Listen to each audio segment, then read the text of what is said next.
Welcome to the Arizona Mental Performance Training webinar. We are doing the second June mental performance coaching webinar. First one was on empowering parents and coaches, nurturing resilient student athletes. That is available as a replay on the AMPT YouTube channel. This webinar will also be recorded and uploaded.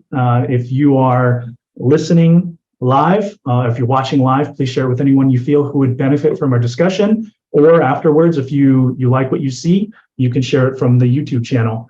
We plan to host many more of these, providing information about sport performance psychology, performance coaching, and mental skills. A lot of these, the upcoming webinars will be advertised on our social media, so please follow us to receive these and more updates. Arizona Mental Performance Training provides competition-tested, science-backed mental skills which help you develop an elite mindset, learn to use stress and anxiety to your advantage, and regulate emotions to focus your attention and rebound from mistakes.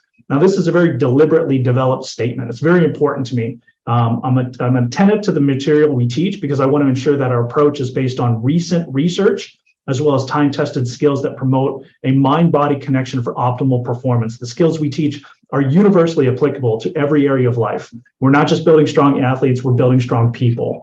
Sports provide opportunities for character development and life skills through challenge and adversity, but we also have to recognize the potential to teach many bad lessons, leading to an unhealthy mindset and ineffective coping mechanisms. So mental performance coaching, the goal of mental performance coaching is to hold you accountable for improving your mental skills for optimal performance, reducing the impact of stress on mental and physical health, and improving fulfillment, motivation, productivity, and life satisfaction. Arizona Mental Performance is located in Phoenix, Arizona, and although we're capable of a worldwide presence, we are dedicated to establishing a local presence and positively impacting our community. So with that,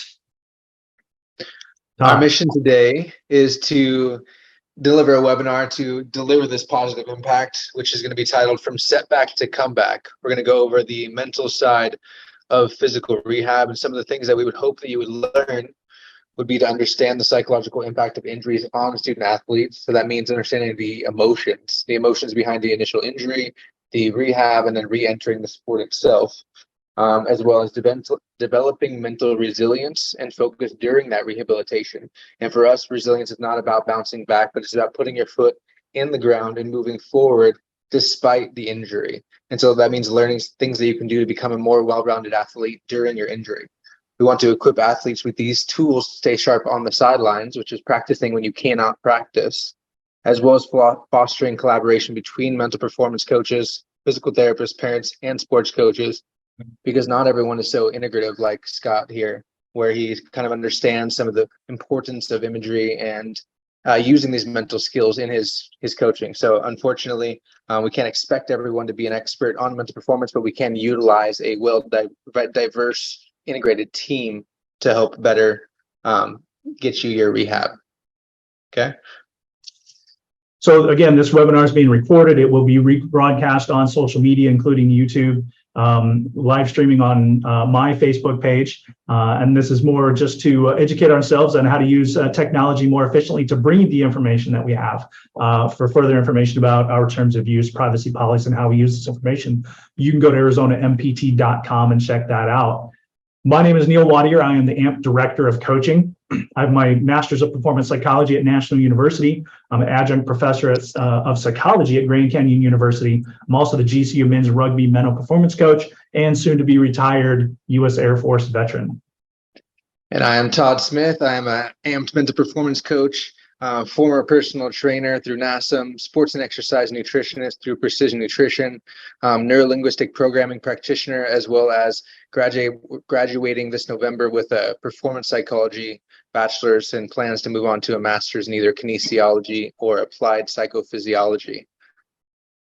And our guest co-host.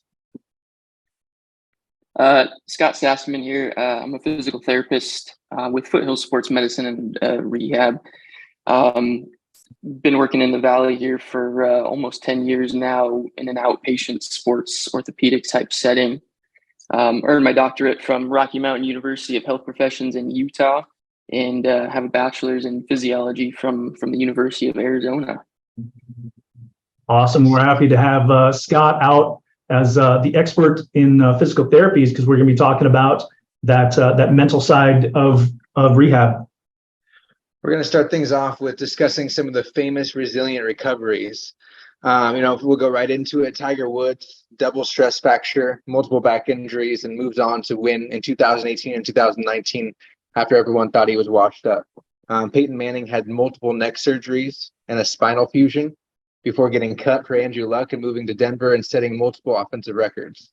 Buster Posey had just come off a season being the Rookie of the Year as well as World Series champ, and got into a serious collision at home plate, which completely ended his career. And he ended up coming back the next year and playing nearly every game for multiple seasons in a row. John Orozco tore his Achilles twice between an ACL injury and somehow was able to come back each time stronger. And so the reason that we bring this up is because I feel like there's just those people that when they get injured, you just know that this may be the end for them. They're not playing well. They're not doing well. They don't have a good support system. And so you're really not sure if they're going to come back. While others, we see them get injured and we know that they have great routines. We know that they have a good support group. We know they're going to do what it takes to come back. They're resilient. And those are the types of stories that we want to make sure that we have in our mind because of the power of belief, which Neil will discuss. Yes, sir. So these stories are great examples of individuals who, they may never be the same. The examples of people who may or may not have returned to their former glory after an injury. And from especially a youth perspective, when athletes experience an injury, stories of people who get injured and end their career or are not the same can be discouraging. And it could potentially plant seeds of doubt about the potential for recovery to come back from injuries. It's important to remember these stories represent only a fraction of the possibilities. The human body is extremely complex, and there's many factors that determine the effectiveness of physical therapy and your return to play efforts. And beliefs shape your recovery journey. How you think about yourself, the process, the road to recovery, prospects for recovery. Your beliefs can empower you and act as a catalyst back to optimal performance. They can build empowering beliefs. They help shift your focus towards finding evidence of your recovery journey. Every step forward, no matter how small, becomes a powerful testament to the potential of swift, successful rehab, or maybe a long journey back, but one that you can put effort into. Your beliefs can also hinder your recovery. And so we look at things like the self-fulfilling prophecy. It's a psychological phenomenon where beliefs influence your actions and ultimately the outcomes that you experience. If you believe deep down that physical therapy will be successful, you are more likely to put in the necessary effort. Stick to the rehab plan and make positive choices in your recovery journey. However, if you hold on to unhealthy beliefs, doubting your ability to fully recover, you may inadvertently sabotage your progress and limit potential. Positive thinking does not guarantee success, but negative thinking almost always sabotages that success. So by consciously cultivating positive beliefs and envisioning a comeback helps you create a self-fulfilling prophecy that sets you on a path to success. Self-belief fuels discipline. Discipline keeps you focused on consistent behaviors. Consistent behaviors lead to productive outcomes. Scott. So as Neil was just talking about there, a big part of therapy is your belief coming into it. And a big part of that is what we call some fear avoidance behaviors that can potentially pop up, especially after a traumatic injury. It doesn't have to necessarily be traumatic, but the more traumatic it is, typically the more this can potentially kind of invade your space. So the fear and avoidance, what that is and where it's rooted in is survival. So not all that long ago, if we had an injury, that might potentially lead to us, not being able to go hunt or harvest our crops or go get water that we need to survive. So those things tend to stick with us a little bit more than even sometimes the good things that happen in our lives. And that is rooted in keeping us alive. And part of it is the trauma or the pain doesn't have to be, it can be real or perceived. And that turns on our threat system. And when there's a threat, we tend to avoid that situation, that person, that activity. Again, with going back years and years to our survival. I think all of us can have had a negative experience of some sort, whether it was physical, mental, emotional, and you might go back to that place or see that person, and you have kind of a gut reaction, in potentially in a negative fashion. And with rehab, where this can come into play, on the little schematic here, when there's an injury and pain, there's kind of two different paths that it can go. If somebody doesn't have the fear of that activity and they feel that they have some control over that can lead them to recovery. Typically, kind of in the real world with insurance and all those types of things, when you get to recovery, that's where the journey tends to end. But part of our goal here is for that to be, right where the journey is really beginning and getting into the performance side, while you're truly there. On the other side of that diagram, if we are catastrophizing the pain, that can limit our ability to work through things, and we avoid it, and that can lead to chronic disuse and dysfunction. A big part of the whole rehab process is, whether it's with myself or Neil and Todd, you guys have to trust us as well. So the process needs to be collaborative. It needs to be goal oriented, and we'll get into this a little bit more a little bit later. But how we do that is finding the things that you can be successful at, and then slowly building upon those, and that will allow someone as the client coming to me with an injury to build their confidence in me. And that's how we work through these injuries and through rehab in a step-by-step process, so that we're successful. And I like the way that you have that laid out, because it's a great way to illustrate how somebody could easily get stuck in that catastrophizing or ruminating circle, and you're not making recovery, even though you feel like you're doing the work, because you're adding so much more mental and emotional anguish to yourself. But then also you may not actually be doing as much work as you think you are. So you actually have to get yourself out of that loop in order to find that recovery point. I think that's a great illustration.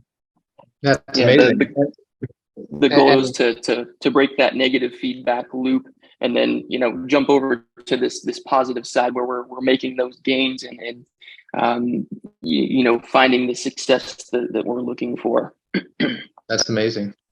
And while we know that those athletes that we listed at the beginning are a small minority of people, and lots of people do not come back as quickly or as swiftly, we can predict some of the factors behind the comeback. We can look at what those people would have in common.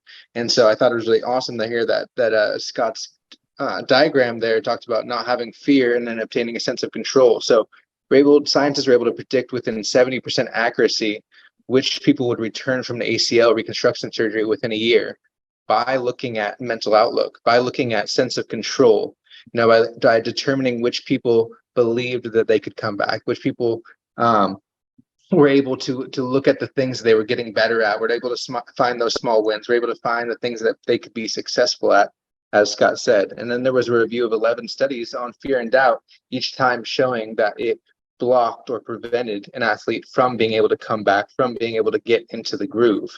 And so one of the keys here is being motivated and confident despite the results that you may be getting that may be suboptimal for what you used to do. Understanding that you're motivated and confident about the process that you're doing, what's within your control, and maintaining that sense of control will allow you to feel comfortable coming back, and understanding the emotions behind your comeback as well. And the emotions are huge.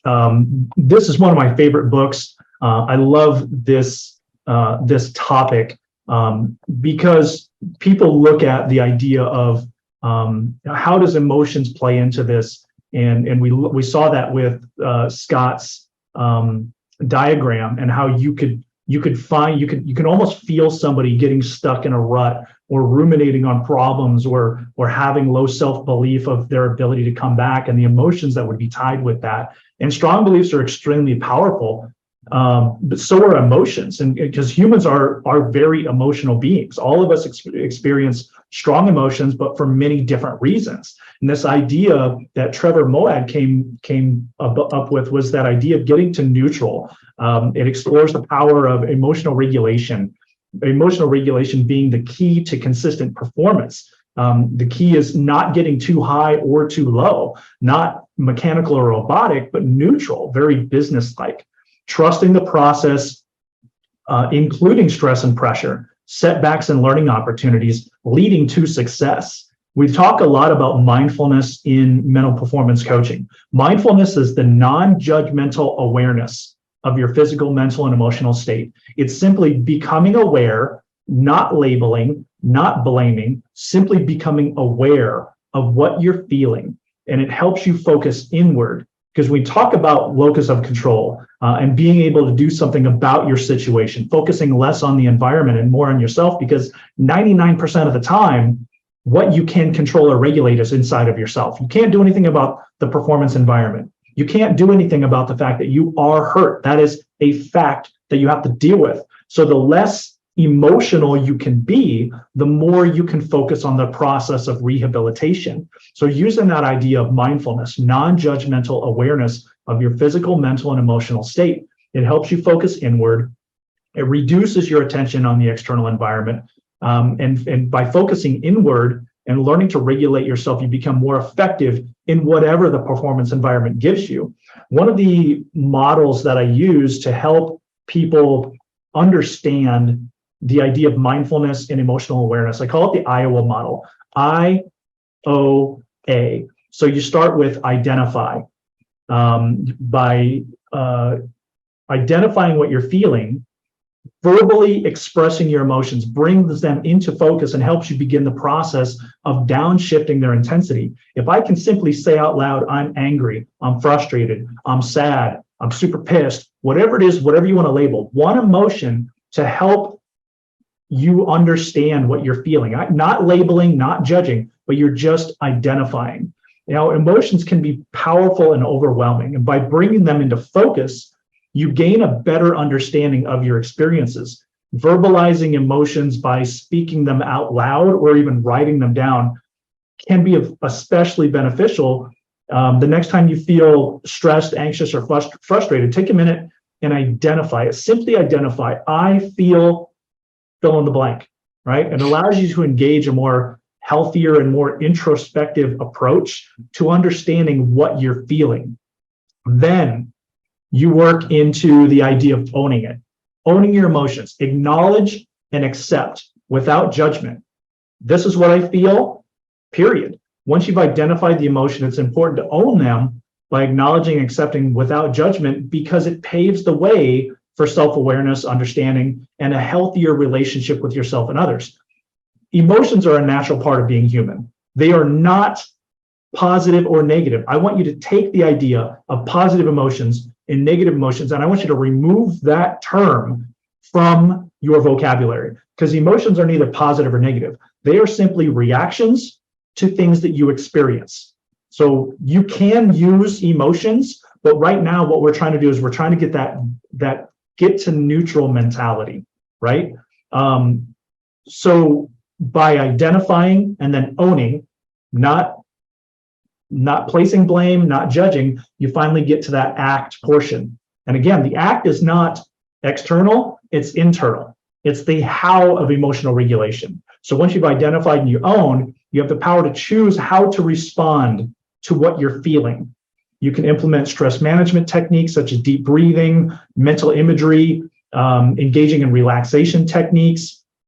Employing self-talk helps you reframe your experiences and help shift your perspective from a challenging situation to a valuable learning opportunity. So again, it's the Iowa method, IOA, identify, own, and act, and that's extremely important. And another way of looking at the Iowa method is from a seminal work here in the field of sports and performance psychology, which is incredibly science-backed as we try to be. And so the book is called The Psychology of Enhancing Human Performance. It's written by Gardner and Moore.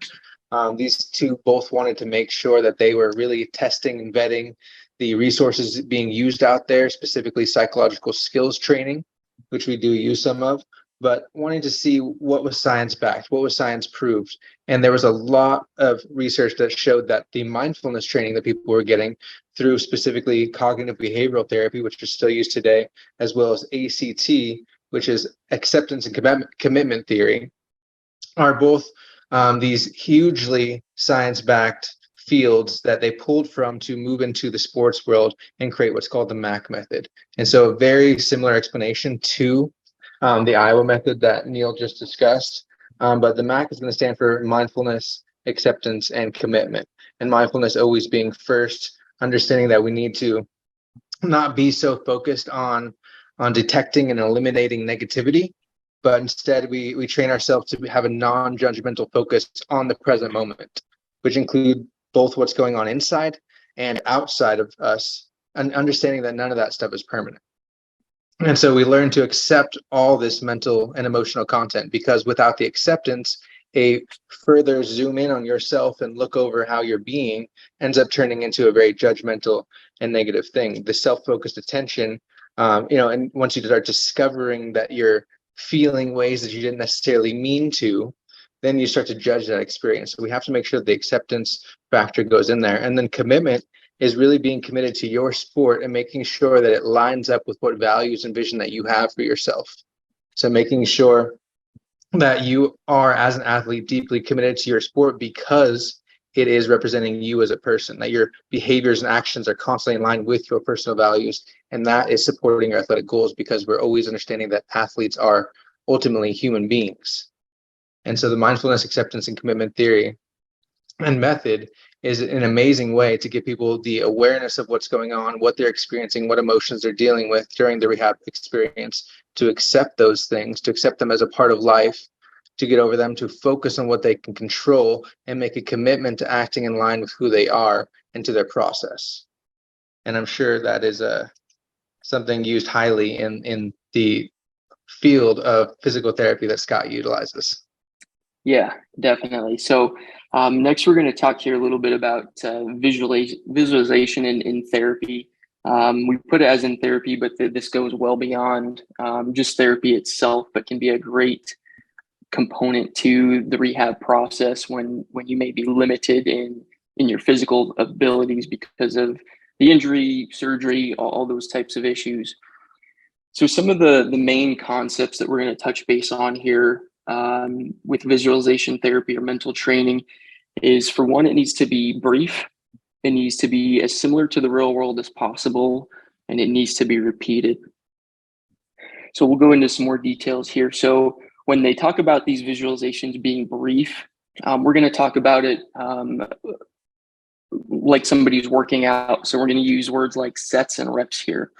So to start, there's going to be, our sets are going to be 15 seconds long. Again, it's just similar to working out. And then our rest between sets is also going to be 15 seconds. So these brief little chunks of time that we're doing these visualization exercises. The next main concept is they need to be as similar to the real world as we can make them. So every situation is going to be different. If you just tore your ACL and just had surgery, doing something in standing may not be appropriate for that person, but as close to it as we can. So combining the visual as well as the physical will help the skills and the tasks come through better, whether it's in that moment or when you get to that point in your rehab and performance journey. So for an example, if I'm dealing with a golfer who has a shoulder injury and they can get into their stance that they would take before their swing, but because of their shoulder, they're unable to go through their swing. That would be, again, I would have them get into their stance and then have them go through the mental imagery or vision of going through their actual swing that they're unable to physically do. So we're combining the mental and the physical there to get as many different areas of our brain and musculoskeletal system working together. Again, making it as real world as possible. The longer the task is, the longer the visualization should be. The time frames and the speeds of those should match.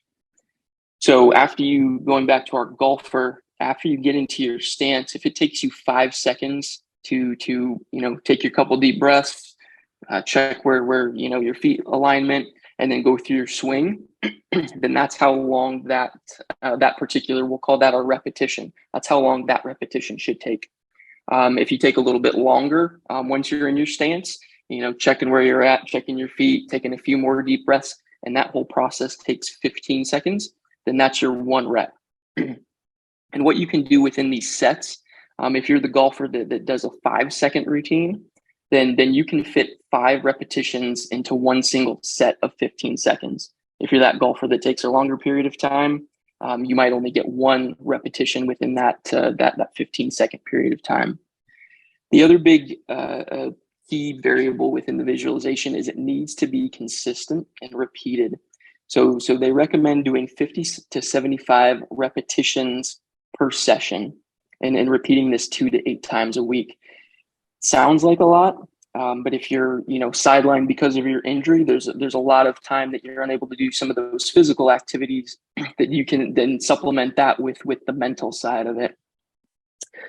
And what the mental training does and what it can help with is it helps recapture the neural firing patterns that we want while we're doing our particular movement pattern or task. And it can actually enhance the speed and accuracy of these movement patterns or skills.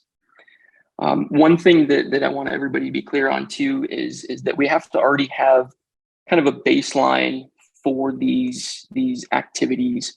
If you've never played baseball, doing a visualization on throwing isn't going to necessarily help you throw better. But if you're a pitcher and you can go through these activities while you're down with a shoulder injury, that will definitely help you both recover more quickly, because we can visualize certain tasks on the rehab side, but then it can also help you on the performance side once we reach and achieve some of the rehab goals and get into more of, again, on the performance side of things. So not new skills, but skills that we already have. And Neil's going to kind of go into some more detail on a few of these different items and some different ways that you can achieve this. Yeah, that's a great introduction to mental imagery. And mental imagery has a lot of different names: mental imagery, visualization, simulation. Mental imagery is the creating vivid mental images and videos of specific movements, actions, or scenarios in your mind. I want you to imagine, like go into a haunted house. Like, why do people go to a haunted house? They know it's fake. They know nobody's behind the wall with a knife, a bloody knife. But when they jump out, they're still startled, and it's still fun for some people. And for those of us who don't like haunted houses and being startled, like going to action movies, and you sit in the chair and you find yourself moving back and forth, even though it's a movie, it's an action movie, it's not real, but your brain still imagines things happening. And this is the power of the mind and the power of mental imagery. So an athlete rehabilitating an injury can use mental imagery and visualization to maintain a healthy mindset and stay disciplined during the recovery process by visualizing themselves successfully performing their sport and overcoming challenges. It helps them stay focused, determined, and committed to the rehabilitation process. Now, mental imagery also enhances that mind-body connection. You talked about the firing neurons. Our body is more than just muscle tissue. Muscle tissue helps you, be strong, but in order for those muscles to work efficiently, we're requiring those neurons to fire effectively. And so that's what you were mentioning is when an athlete mentally rehearses their movements and exercises, the neural pathways associated with those actions are activated in the brain. And you can facilitate motor learning, muscle activation, coordination, and ultimately assisting in the retraining of specific movement patterns that are affected by injury. Mental imagery also helps reduce anxiety and fear related to returning to practice and competition. I actually worked with a student of mine at Grand Canyon University with an ankle injury, and this player, in attempting to come back, was not performing very well even after the rehab. And so we worked through over a couple of weeks, and what we realized after putting him through some drills and having him focus on, okay, I did that simple drill, my ankle was fine, let me do something a little bit more complicated, a little bit more challenging. And we progressively went through a week of all this progressively more difficult exercises and drills. And what he realized was, he was saying, well, my ankle is only 75%, I don't trust it. That was all in his head. His ankle was actually about 90 to 95%, and he was ready to go, but he was mentally holding himself back because he was anxious about returning to practice, returning to games, and possibly re-injuring or coming back too soon. And so we had to work through that, where he was further along in the rehab, but he was causing himself anxiety. So helping him reduce that anxiety, work through that effectively, helping him visualize himself performing with confidence and success. By doing that, athletes are able to build their self-belief, which we discussed earlier is extremely important, and alleviate those performance-related apprehensions. This process allows athletes to mentally rehearse their coping strategies. When they arrive at challenging situations, they're able to develop that resilience and perform effectively before they have to. They can practice that ahead of time. So to effectively use mental imagery for injury rehab, guide the athlete through a structured process. First, we create clear, detailed mental image of their desired outcome. You discussed something that you've done before. The greatest way to build confidence is to focus on previous success. So mental imagery of them when they performed really, really well. And then we break down the rehab exercises and movements into smaller, more manageable components, visualizing each step with precision and accuracy. And by doing that, it helps them imagine that they're doing those things. Also helps with the self-belief and the motivation. It gets them to buy into the rehab process, because it's important. Scott will tell you, rehab is only effective if you do every single rep. You do every exercise that you're told to do. If you're cutting corners, if you're not doing the reps, if you're not doing the sets, you're not going to come back. So buy-in is extremely important.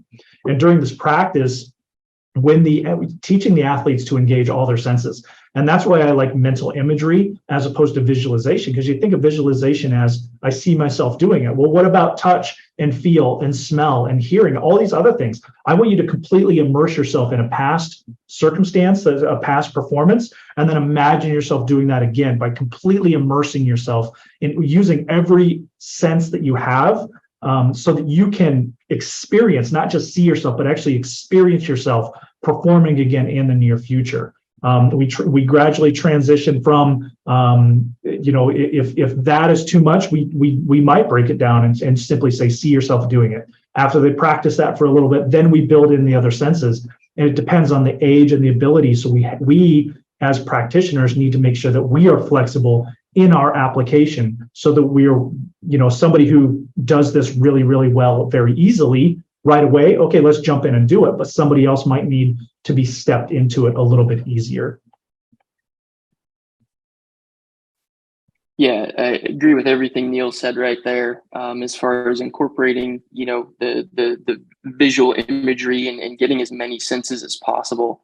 And that's why, going back to my golfer, even as silly as it sounds, if you can put on, your slacks and your polo, just put your mind as a little bit closer to the actual environment that you're trying to replicate there. And your brain connects all those different pieces. So even something kind of as silly and small as that can just trigger something in your brain to be that much more immersed in that particular visualization practice. And like Neil was saying here too, it's a collaboration between myself. On the slide here, we just put a couple of them. We've got the mental performance side, Neil and Todd, the rehab side, myself, and then physical performance. But you could have 1,000 other offshoots as far as, parents, coaches, personal trainers, teachers, all those different aspects play a part in this. So how we build that confidence between the client and myself, like Neil was talking about, breaking things down into smaller movements, activities, exercises, and a lot of times clients might have a difficult time seeing or feeling their progress. So it's something that we have to highlight for them a lot of times. You may notice somebody that's trying to lose weight, and you notice that they look completely different because they have lost weight, but they might not have that same perception of themselves. So being able to point those things out to our clients can be huge as far as them saying, "Oh yeah, I was able to, walk a little further before it got painful." Even though they might come in and say they feel the same, or weren't able to do anything more different, and then you say, "Well, you just told me you walked." Or you did the stairs without having to hold on. That's an improvement, right? And they go, "Oh yeah, I didn't even think about that."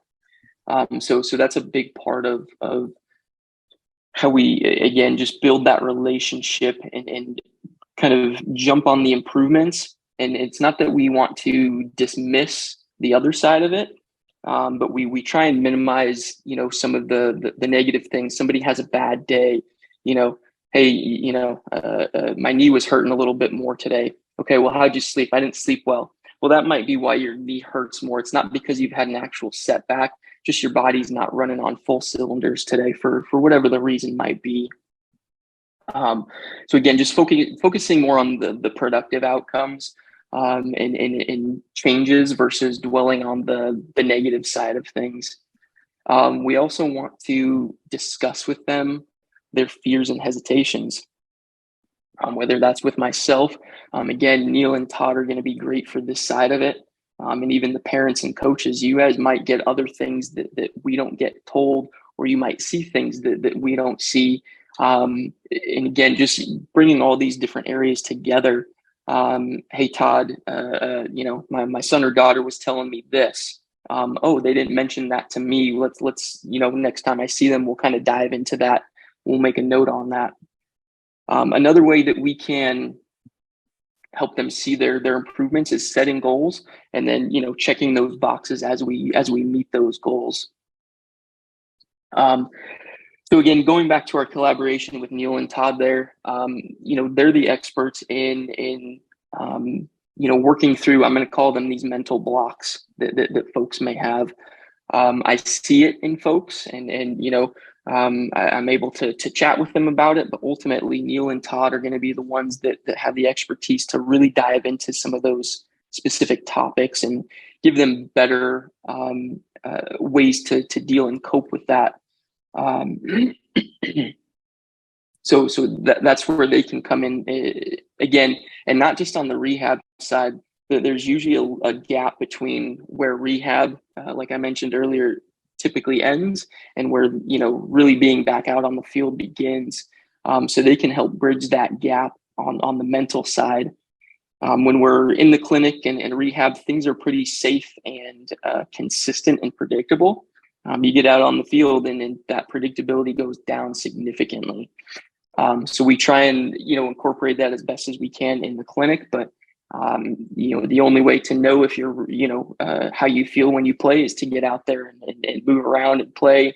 So things like working on some skill work first, then maybe some non-contact before you get into contact. Again, just building those little bridges instead of going from rehab to playing, getting those little chunks in there so that we can kind of chip away at any of those fears or hesitations that may arise from making those larger jumps. They don't see as large when we take them in those small chunks like that and just kind of chisel away at that. Perfect, man. That's a great explanation of the collaboration here, and I wanted to tell Matt as well as lead us out of here with the summary and key takeaways pretty quick. But one of the reasons I really got into this whole study is understanding that people already know what to do and they often don't do it, and so it's really frustrating to me as a nutrition coach, as a personal trainer, seeing a lot of that. And so I think that for me, it's like for us to be able to take that load off of a physical therapist, of being able to try to convince someone to do something, as opposed to kind of really focusing on highlighting that success so that we're wiring ourselves to want to do it. It's like we make it enjoyable for them to see their success. We make it enjoyable to get the improvements. And so we can help with that compliance factor, because if you have an amazing program that Scott's created for you and you don't follow it, then it's really not going to do anything for you. And so to have someone there to support the guidance of those sessions that Scott prescribes, doing those 50 to 75 reps per session, the 2 to 8 times per week is not easy. And so to have someone there that is checking up on you and potentially even guiding you through over a Zoom call or whatever could be highly beneficial. And so we want to make sure that we're not only wiring ourselves to want to do these things, to want to comply to the program and seeing it's valuable, but believing that we can defy the odds and recover if we have a good plan. The power of belief is going to play hugely into this. And so Scott can create the most amazing plan, just as I've created amazing nutrition plans. And if you don't follow it, you're not going to get the results. And so along the way, understanding to utilize the either Iowa method or the MAC method in terms of becoming more mindful of how you're feeling, the emotions you're experiencing, learning how to accept and not judge them, and committing to taking those certain actions that will give you the result that you want, the process. And then really focusing on the importance of mental imagery and regaining those neurons, refiring in the right way, and then understanding that the importance of collaborating with physical therapy in the way of us having this integrative approach towards understanding the emotional side of this rehabilitation journey. And then we'll finish up here. I'll leave it to Neil real quick to lead us into a Q&A. We'll wrap things up. Yeah, I've got, we didn't have anybody pop in, and that's okay. We're recording this. We're going to put it on YouTube. And the great thing about being able to do this consistently is it's information that we're providing that, we love talking about this stuff. That, the three of us love getting together and chatting about what it is that we do, the passion that we have, and the things that we can do to help other people, because sports are a great way to put yourself through stress and learn amazing life lessons and go out there and compete. But just as many positive things can come from that, you can also have, negative, unhealthy mindsets, counterproductive coping mechanisms. And it's really important to be deliberate with your development. And that's double for if you experience an injury and you're trying to come back, you have to be very deliberate of a process of trusting your therapist and the programs that they put out there for you. And you have to trust the process of believing in yourself and following through on those things, because that mental and emotional toll can affect you, will affect you physically. So with that, let me start up a couple questions and see what you guys think. How can coaches and parents better support their student athletes' mental well-being during the rehabilitation process? So you have possibly, younger and younger people are getting into athletics, competitive athletics, right? Even at 8, 9, 10 years old, they're playing highly competitive, where, years ago it used to be really more recreational. Now it's ultra competitive, even at young ages. So whether you're talking about 10, 15, 20 years old, you have to identify where they are in their growth process. But how does a parent or a coach better support a student athlete's mental well-being during the rehab process? Yeah, so I'll go first if you want. I think first and foremost, the same kind of programming mindset of programming them to enjoy doing the work is done through the things that we reward. And so when we're seeing the process that they're going through and we're rewarding them for those process-based things, like the effort that they're putting into it and the care and the precision, the follow through, as opposed to, the outcomes that they may be getting, as opposed to, the games that they're sitting out. If we're focusing on the right things for them, that's going to be huge in getting them to be motivated to do it and seeing the importance in that process. And then the second thing is to, I'm just going to go with that. I kind of forgot what the second thing was. That's all right. We'll come back to you if you think about it. Scott, what thoughts do you have as far as parents and coaches supporting their student athlete? Yeah, so, definitely Like we mentioned earlier, a lot of times parents and coaches will see things that we don't, both positive and negative. But definitely, again, if you notice that your student athlete is go back to my stairs earlier, they use the stairs and didn't have to use the handrail. Again, helping us point out those positives so that their mind is stuck on those positives as much as we can. It's super easy to go to the negative side. So the more and more that we're hearing the positive side of things, the more and more we'll stay on that side of that spectrum there. Another thing I think that is super helpful, even if they can't necessarily participate physically in practice or games, still making sure that y'all are getting them to those events. Where they can, maybe it's something they can, do their exercises while they're at the practice, but at least they're still being looked at as part of the team and not kind of being set to the side as an outsider. And having that support from their teammates as well, I think can be huge for the mental side of things and going through the tough process of getting back to your sport or activity. That's great advice. Signs. What are some things that some people should look out for as far as signs that their student athlete might be struggling with the psychological impact of the injury? What are some things that you can think of that they should look for? First and foremost, body language is going to be huge. Both body language, focus, and self-talk, but are huge to our sport. The mental performance side of things, but the body language in particular during and leading up to their events and or physical therapy sessions is going to be huge. And so I think that if someone's aware enough of their own kid and what they're experiencing, and that kind of leads back to what I forgot earlier, which was just being mindful with what your kids are feeling, the emotions that they're experiencing. And so not, stunting that potential, like if the kid is being a little bit negative and having a hard time, to be like, hey, stop being negative. Those types of things, of letting that kid experience those emotions and letting them find their own way to be non-judgmental about that is huge. Yeah, I would agree with that, especially if there's a change in the body language from their norm. Those can be huge cues.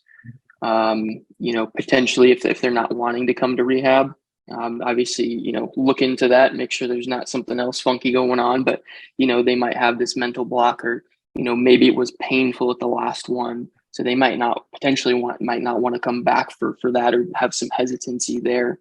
And then communicating that to us, maybe the student athlete, is a little shy and they don't want to speak up about certain things. So you all can be kind of that conduit of potentially getting other information that you can pass on to us that we can then incorporate into the physical rehab side of things. How can parents and coaches help student athletes maintain motivation and focus during rehab? I think that making sure that they believe in the process is the first and foremost thing. And so that's kind of why we shared the stories at the beginning. And that's my personal opinion, is that making sure that they have the evidence of it being possible, making sure that they know that you believe in them and that they have the support crew and that they're able to do that is an amazing way of making sure that they're able to do that. Yeah, I would agree completely there. And just, again, like we've said it a number of times, some common concepts here. Again, the more that they're seeing or hearing their successes, success leads to more success. So you're going to get that feedback loop of they do something well, that, you as the parent help point that out, and then they're going to want to do more of that. Kind of like Todd was saying, either as a reward or, to please that. And those are all ways that really help them, keep driving towards their goals of returning to their sport or activity. Yeah, that's good information. And the thing that I would add to that is we talk about motivation like it's something that we want to rely on. And I actually push back on that motivation is not something you should rely on. Motivation in my mind is an emotion, and emotion is the result of action.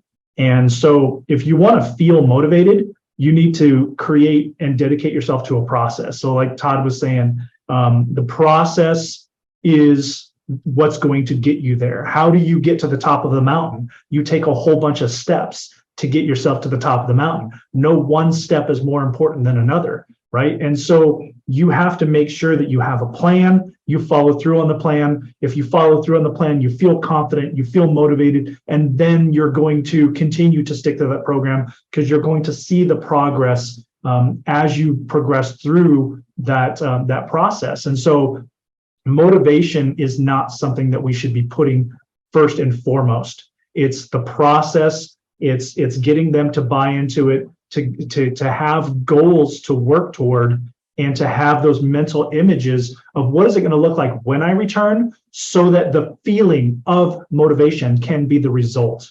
So I wanted to add that, but great information from you guys. We talked about some specific techniques or exercises to enhance mental resilience during this process. So we talked about mental imagery. What are some other things that you can think of that, as far as mental skills, that can be really beneficial to an athlete during the rehabilitation process?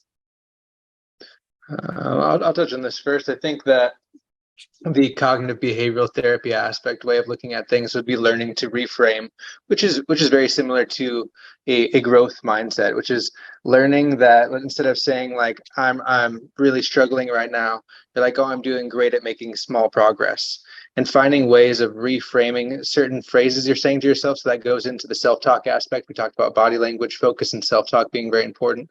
And so I think self-talk is going to be huge during this process. And if someone's able to gain that mindfulness of their own self-talk, then they're able to find those things that they're saying to themselves. They're able to find where they're being hard on themselves and to turn that into more of a non-judgmental approach, and either accepting it, which is one of the ways, or to reframe it, which is to change it into something that is more empowering. You're saying something to yourself that's making you feel weak. You could be saying something to yourself that would make you feel powerful. And as parents, we can teach our kids that language by the way we speak to them. They say something negative, they say, man, I suck at this. You say, no, you're making amazing progress. It may be slow, but it's perfect. Like that way of reframing their thought process helps them to stop looking at things in a negative way. Yeah, I think that positive self-talk is huge, and can really kind of tip the scales one way or another, both good and bad. And I think that's a great way to hopefully stay on that positive side, and helping our student athletes, providing that positive feedback to them, so that then they can kind of play that back to themselves. And like Todd was saying, helping them to reframe what they might be struggling with. Not that they can't do it. It's just, maybe that's not right now. Adding yet to it,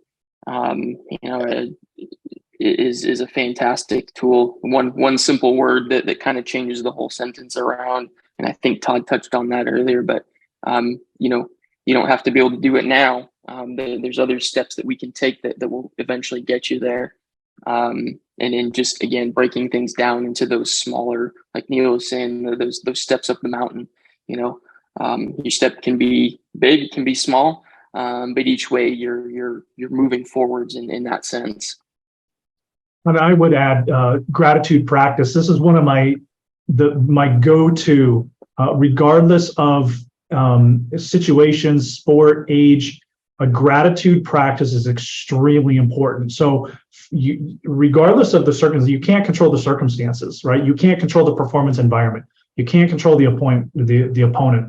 In the case of injury, okay, you're injured. What are you going to do about it? And so having that idea that you have circumstances, and there's always some good lesson that can come from it. It's not that we want to avoid negativity or that we want to avoid potential dangers. We want to be aware of those things, but we don't want to be controlled by them.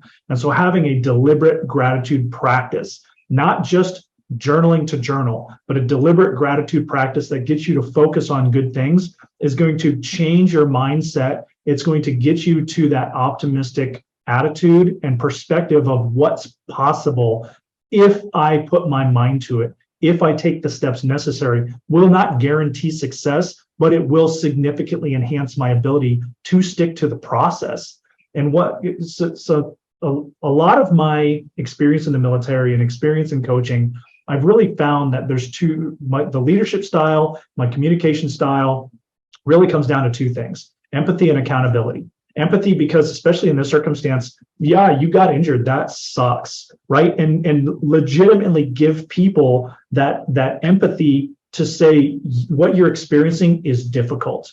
And then step in with the accountability of, and what are you going to do about it? This is what we can do about it. I'm going to come with you side by side. And that's where the parents and the coaches can be very, very powerful allies, is to provide that empathy and to sit with them just for a certain amount of time, so that the child, or even in the adult circumstance, people need to be able to process their emotions. Non-judgmental awareness of, this is how I'm feeling. Okay, pause for a minute. Then what are we going to do about it? Right? And then that's what the rehab process of focus on what you can control. Don't worry about the performance environment. Worry about what you're thinking and feeling and believing about your ability to stick to the process is going to get you to buy in more. And so the empathy and accountability, and not harsh accountability, but just, you're in control here, right? You have professionals, you have mental performance coaches, you have physical therapists, parents, coaches, teammates, friends, fans. All these people want to see you to come back. It is up to you now to follow that process and get yourself there. Any last thoughts, guys? Yeah, I'm just really happy you said sense of control there, because it seems to me to be a pretty constant theme. I thought it was really awesome that the sense of control is not only how people are predicted to be able to come back faster from injury, but also in Scott's diagram, the sense of control and this no fear factor was the point at which they started to finally make that progress. And so in giving them that sense of control, and even expanding that sense of control, making them feel like there's more things that they can be in control, there's more that they could be doing to be even better, is what we're ultimately trying to do here. Yeah, just a quick story. Just on Friday, actually, a patient with a pretty catastrophic knee injury was told that she needed to get to one range of motion so she could have the surgery that she needs, and has always been very upbeat. And on Friday, she came in, had an appointment with her doc, and they changed where the goal line was for us, for her to have surgery. And she wants this surgery so she can really, we're just waiting on that to truly get back to the recovery side of things. So the first part of our session was just talking. Neil mentioned that empathy. I was like, this, not the best news, and that is it sucks. She was kind of down that day. I could tell. We had that conversation. This isn't ideal, but now we have our new goalpost. We have our new goal. So what we did is we came up with our game plan. Instead of doing her exercises once a day, she's going to do them 3 times a day. Instead of coming to see me twice a week, I'm going to see her every day up until this Thursday, when she goes back to doc for that surgery, because we're going in with this positive mindset of, you're having the surgery on Thursday. And when she left that day, her whole attitude had changed on the process, because we had, like Neil was saying, we identified the problem. We came up with our game plan, and now we're acting on it. So we have this process now to achieve that new goal that we need to, for her to have this surgery and get back to the road of recovery and get back to all of the things that she wants to do. And that empathy piece is extremely important, because people just have this assumption that they're always supposed to be happy, that they can't be sad or they can't be mad, that every day needs to be a good day, right? I always need to give 110%. None of that is possible.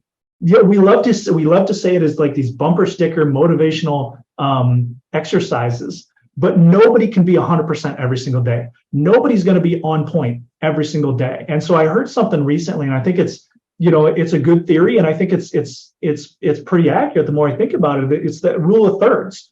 A third of the time, you feel really, really good, and you're highly motivated, and you got good sleep, and you got good food, and you're really ready to go, and you feel like you're performing great. And then there's another third of the time where you're just kind of okay. right? You're showing up, maybe I don't have 100%, maybe I've got 60 or 70%. Okay, give me all of your 60%, right? But then there's also another third of the time where you're going to feel bad. A couple nights ago, I didn't get good sleep. I woke up, I was groggy, I was slow. I went to the gym, but I wasn't feeling it. So I did what I could, right? But it was not a good day. And I think that we need to be accepting of those things and understand that when you have a bad day, it doesn't mean you're not productive. You can do things within that bad day, but also don't beat yourself up. Because if you're going to add a psychological stress to your physical stress, you're only making things worse, right? And so empathy is really important for not as an excuse, but to just understand that you're going to have your bad days. And that's a great example of, today's just a bad day. I got bad news, not the news that I was looking for. I got a setback, and maybe in that moment is not the time to say, okay, what are you going to do about it, right? Sometimes it's okay to just sit there, non-judgmental acceptance of how I feel physically, emotionally, mentally, and just sit in it for a little bit, not ruminating, but just accepting the fact that, hey, this is news and it's not the best news. And I just love that. Ken Ravizza, one of the fathers of sports psychology, would always say it's about having a good bad day. And so I think that's what Scott was able to help her have. So that's awesome. So thanks everyone for watching. I'll let Neil wrap it up here. Yeah, so this is us, Arizona Mental Performance Training. Todd, I appreciate your time. Scott, your expertise, as always, from a physical therapy perspective. We are Arizona Mental Performance Training, providing competition-tested, science-backed mental skills to help you grow and thrive through stress and adversity and perform your best. Look us up at ArizonaMPT.com. You can locate us, all the social medias that we produce out there. The QR code will get you a link so you can schedule a free 30-minute discovery call to talk about mental performance coaching, the struggles you might be having. And a lot of times it's not even the struggles you're having. It's what are you doing well that we can help you focus on and do even better, right? So it's not always about being broken. It's about what we can do to help you get there, right? And so I appreciate your time today. I look forward to hearing from you soon. And follow us on social media because we're going to be doing a lot more webinars very soon and very frequently as well.